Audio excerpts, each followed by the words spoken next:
Hello everyone, मी आज तुमच्यासोबत share करते मिसळची रेसिपी, जी आपण एकदम झणझणीत टेस्टी अशी मिसळ बनवूया, जी तुम्हाला नक्कीच आवडेल.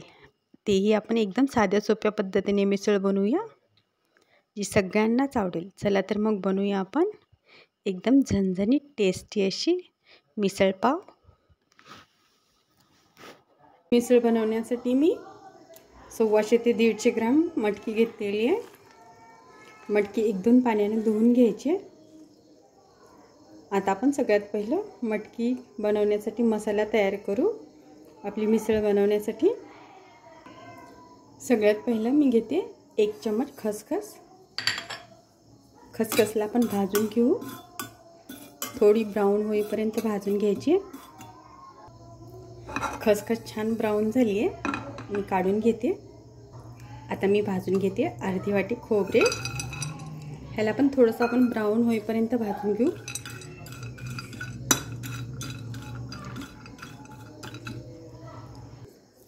खोबरे छान ब्राऊन झाले आहेत, खोबरे पण काढून घेते. असे ब्राऊन भाजून घ्यायचे खोबरे पण. आता मी भाजून घेते. 2 मोठे कांदे मी उभे चिरून घेतलेले, तसे उभे काप करून घेतलेले कांद्याचे. तर हे पण आपण थोडेसे ब्राऊन होईपर्यंत भाजून घ्यायचे. कांदा पण छान फ्राय करून घेऊ. मी कांदा पण ब्राऊन होईपर्यंत भाजून घेतलाय. हा असा भाजून घ्यायचा. कांदा पण मी काढून घेते. आपण कांदा आणि खोबरं थंड झालं की वाटून घेऊ.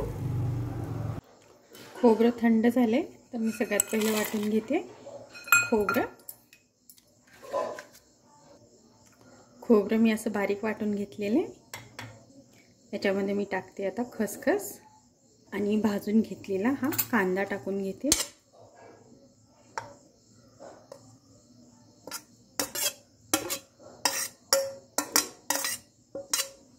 आता हा मसाला मी वाटून घेते.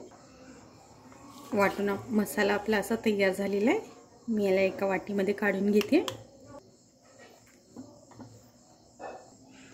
आता मी मिसळला तडका देऊन घेते.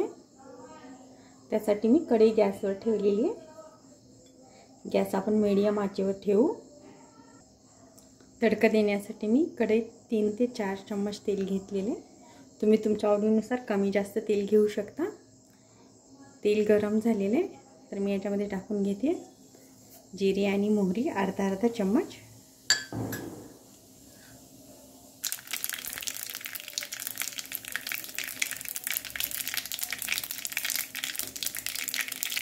जिरे मोहरी तडतडली की आपण टाकून घेऊ कांदा.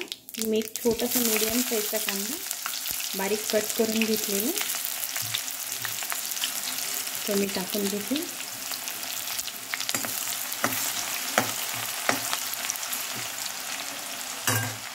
याच्यामध्येच टाकून घेते मी कढीपत्ता.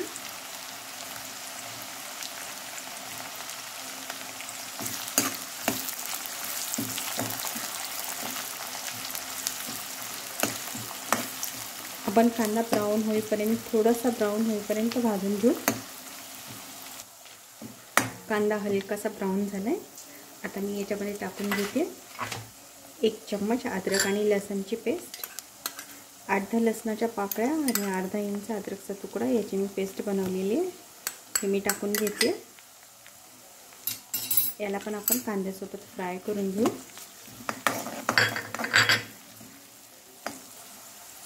अद्रक लसण पण छान फ्राय झाले याच्यामध्ये. आता मी टाकून घेते 2 मीडियम साईजचे टोमॅटो मी बारीक कट केले. याला मी टाकून घेते आणि याच्यात फ्राय करून घेऊ 2-3 मिनिट.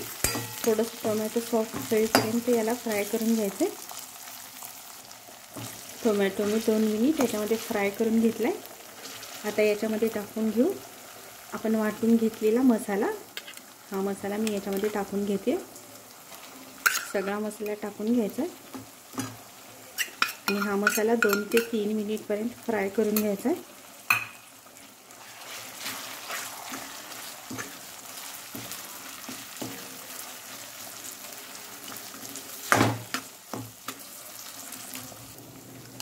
हा सगळा मसाला असं तेल सुटेपर्यंत भाजून घ्यायचा आहे. हे बघा छान तेल सुटल्या मसाल्याला. असा भाजून झाला की याच्यामध्ये मी टाकून घेते कोल्हापुरी मिसळ मसाला. हा सवई कोल्हापुरी मिसळ मसाला आहे, तर तो मी अख्खं पॉकेट टाकून घेत आहे याच्यामध्ये. हे पॉकेट टाकल्यानंतर आपल्याला हळद, धने किंवा मिरची पावडर बिलकुल टाकण्याची आवश्यकता नाही, त्यामुळे मी हा मसाला यूज करते. हा मसाला आपण 1 मिनिट फ्राय करून घेऊ. याच्यामध्ये मी टाकते चवीपुरतं मीठ. मी 1 चम्मच असा थोडासा प्लेन चम्मच घेतला आहे, गच्च न भरता एवढं मीठ टाकून घेते. आपण सगळं मीठ मिक्स करू या मसाल्यामध्ये. हा मसाला आपण 1 मिनिट भाजून घेऊ. आपण मिसळ मसाला टाकल्यापासून हा मसाला 1 मिनिट छान फ्राय करून घ्यायचा आहे. हा मसाला 1 मिनिट शिजवून घेतला, फ्राय केला आहे सगळा मसाला, की याच्यामध्ये आपण टाकून घेऊ आपण घेतलेली मटकी. मटकी पण आपण या मसाल्यासोबत 2 मिनिट फ्राय करून घ्यायची. या टाईपनं बनवलेली मिसळ खूप टेस्टी बनते. तुम्ही नक्की ट्राय करा अशी मिसळ. आपण ही मटकी 2 मिनिट याच्यामध्ये फ्राय करून घेऊ. मटकी पण छान फ्राय झाली आहे. आता आपण टाकून घेऊ याच्यामध्ये पाणी. पाणी मी टाकून घेते 1000 ते 1200 मिली. हे पाणी थोडंसं मी कोमट करून घेतलेलं आहे. हे पाणी 5 ते 6 ग्लास आहे. हे पाणी टाकून घ्यायचं आहे. हे मिक्स करून घेऊ आपण सगळं. मी हा आता रस्सा 10 ते 15 मिनिट कमी गॅसवर शिजवून घेते, म्हणजे आपला रस्सा छान होईल, आपली मिसळ तयार होईल. मी 10 ते 15 मिनिट मिसळ रस्सा आपला कमी गॅसवर शिजवून घेतलेला आहे. आपला रस्सा तयार आहे. आता मी गॅस बंद करून घेते. याच्यावर आपण थोडंसं कोथिंबीर टाकून घेऊ, बारीक कट केलेली. आपला मिसळ रस्सा तयार आहे. या टाईपने केलेला मिसळ रस्सा खूप टेस्टी बनतो. तुम्ही पण नक्की ट्राय करा असा मिसळ रस्सा. एकदम झणझणीत आणि टेस्टी बनतो. तर मी तुम्हाला प्लेट पण बनवून दाखवते. मी आता मिसळ काढून घेतली. त्यासाठी थोडंसं मटकी पण घ्यायची आहे आणि रस्सा पण घ्यायचा आहे. हा आपला मिसळचा रस्सा खूप छान झालेला आहे. हे पहा, असं घ्यायचं आहे. वाढून घेताना सगळंच घ्यायचं याच्यामध्ये.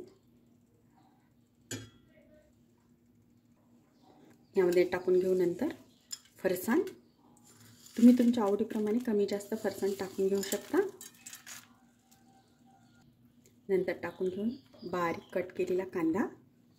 कांदा एकदम बारीक कट करून घ्यायचा आहे. आणि त्यावर टाकून घेऊ आपण बारीक कट केलेली कोथिंबीर. तुम्हाला पाहिजे तेवढं लिंबू पिळून घ्यायचं याच्यामध्ये. आणि मिसळसोबत खायला घेते मी पाव, आणि घेते मी सोबत याच्या दही. आपली मिसळ पावची प्लेट तयार आहे. एकदम टेस्टी झाली आपली मिसळ. तुम्हाला जर ही रेसिपी आवडली तर नक्की लाईक, शेअर आणि सबस्क्राईब करा. आणि नक्की तुम्ही अशी मिसळ बनवून पहा. भेटूया पुढच्या रेसिपीसोबत.